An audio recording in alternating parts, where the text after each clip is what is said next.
हाँ बिल्कुल, ये परंपरा से हटकर है और भारत ने बिल्कुल अपना यहाँ पे दिखाया है कि हम कहीं कोई कंप्रोमाइज़ करने की स्थिति में है नहीं।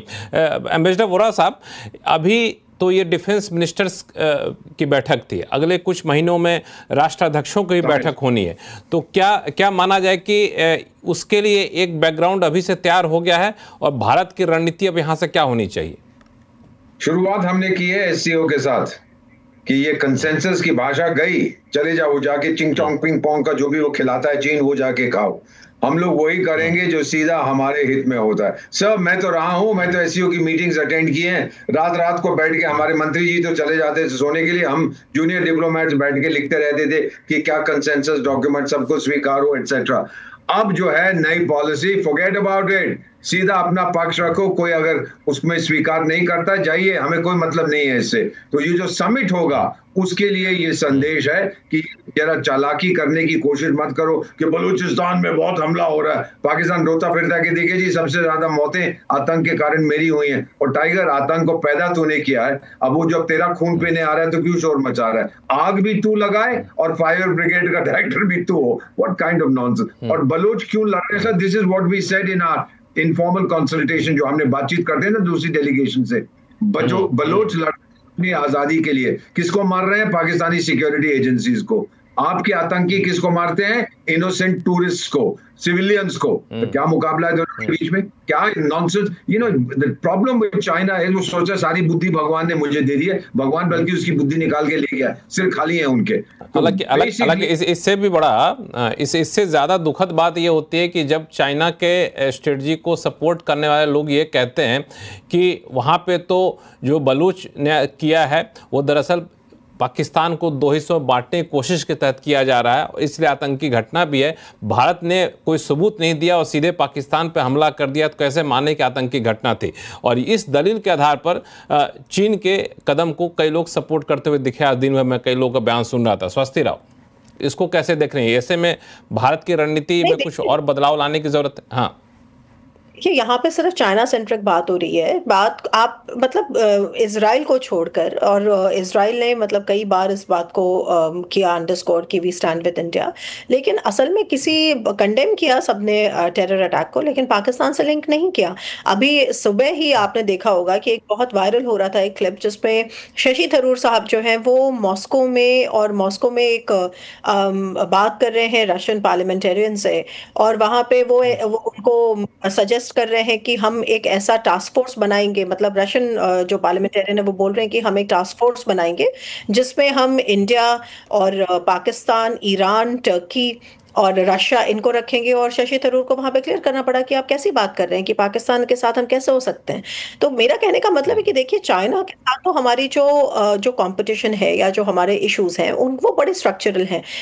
बात यहाँ समझने वाली ये है कि जो हमारे पार्टनर्स भी रहे हैं वो इस मामले में उस तरह से खुलकर हमारा साथ नहीं दे रहे हैं जैसा कि हमारी उम्मीद थी। अगर नहीं होगी वो अलग बात है, मैं इस बात से बिल्कुल भी सहमत नहीं हूं कि उम्मीद नहीं थी।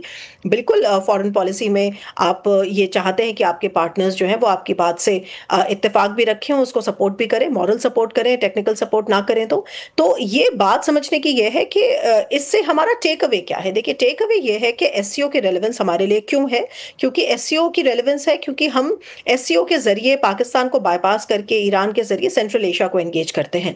तो सेंट्रल एशिया को एंगेज करने के लिए क्या एससीओ में रहने भर से काम हो जाएगा? नहीं, एससीओ में हम बड़े प्लेयर नहीं है, सेंट्रल एशिया को एंगेज करने में भी हम बड़े प्लेयर नहीं है। सेंट्रल एशिया को एंगेज करने के लिए हम ईरान के थ्रू और भी रास्ते अख्तियार करते हैं, जैसे ईरान के थ्रू हमारे ट्रायलैटरल्स हैं, हमारा स्ट्रेटेजिक डेप्थ अफगानिस्तान है, ये सब भी हम करते हैं। बात यहाँ पर यह होनी चाहिए जिससे कि मैं सहमत हूं कि अगर एससीओ हमारे लिए बिल्कुल भी किसी मतलब पर्पस का नहीं है तो इंडिया को अपने एससीओ एंगेजमेंट को आने वाले वक्त में कैसे शेप करना है, और क्या इसका असर हमें ब्रिक्स में भी देखने को मिलेगा, क्योंकि ब्रिक्स में भले ही पाकिस्तान नहीं है लेकिन ब्रिक्स में चाइना है। और क्या चाइना वहां पर जब इस पर कोई जॉइंट स्टेटमेंट होगा, क्योंकि थोड़े ही दिनों में ब्रिक्स की समिट होने वाली है, तो क्या वहां पर हमें ये देखने को मिलेगा या नहीं मिलेगा। और उसके बाद हमें अपने जो पोस्चर है, जो देखिए डिप्लोमेसी टूल है, और लेकिन स्टैंड तो प्रिंसिपल्ड होता है ना, स्टैंड की बात है यहाँ पर। अगर स्टैंड हमारा प्रिंसिपल्ड है तो फिर हम डिप्लोमेसी को तो हम परमुटेशन कॉम्बिनेशन अपने इस्तेमाल करते हैं। तो मेरा जो इंटरेस्ट इंटरेस्ट है वो ये देखने में है कि यूटिलिटी हमारे फॉरेन पॉलिसी के लिए कितनी है एससीओ जैसी संस्था की। बाकी वहां पे राजनाथ जी ने जाकर और कहा कि every act of terror is an act of war, वो हमारा प्रिंसिपल स्टैंड है और वही रहना भी चाहिए। और उसमें देखने वाली बात यह है कि अभी तक हमें ये नहीं पता है कि ये जो ड्राफ्ट है, इस ड्राफ्ट की का सपोर्ट किसने किसने किया और इस ड्राफ्ट को अपोज किसने किसने किया। बलूचिस्तान को वहां पे डालना और पहलगाम को ना डालना, या तो दोनों को ही नहीं डाला जाता, और या फिर तो इस पे भी मैंने जो स्टेटमेंट सुने हैं लक्ष्मण जी, वो स्टेटमेंट मैंने सिर्फ इंडियन ट्विटर पे देखे हैं, इंडियन सोशल मीडिया पे देखे हैं।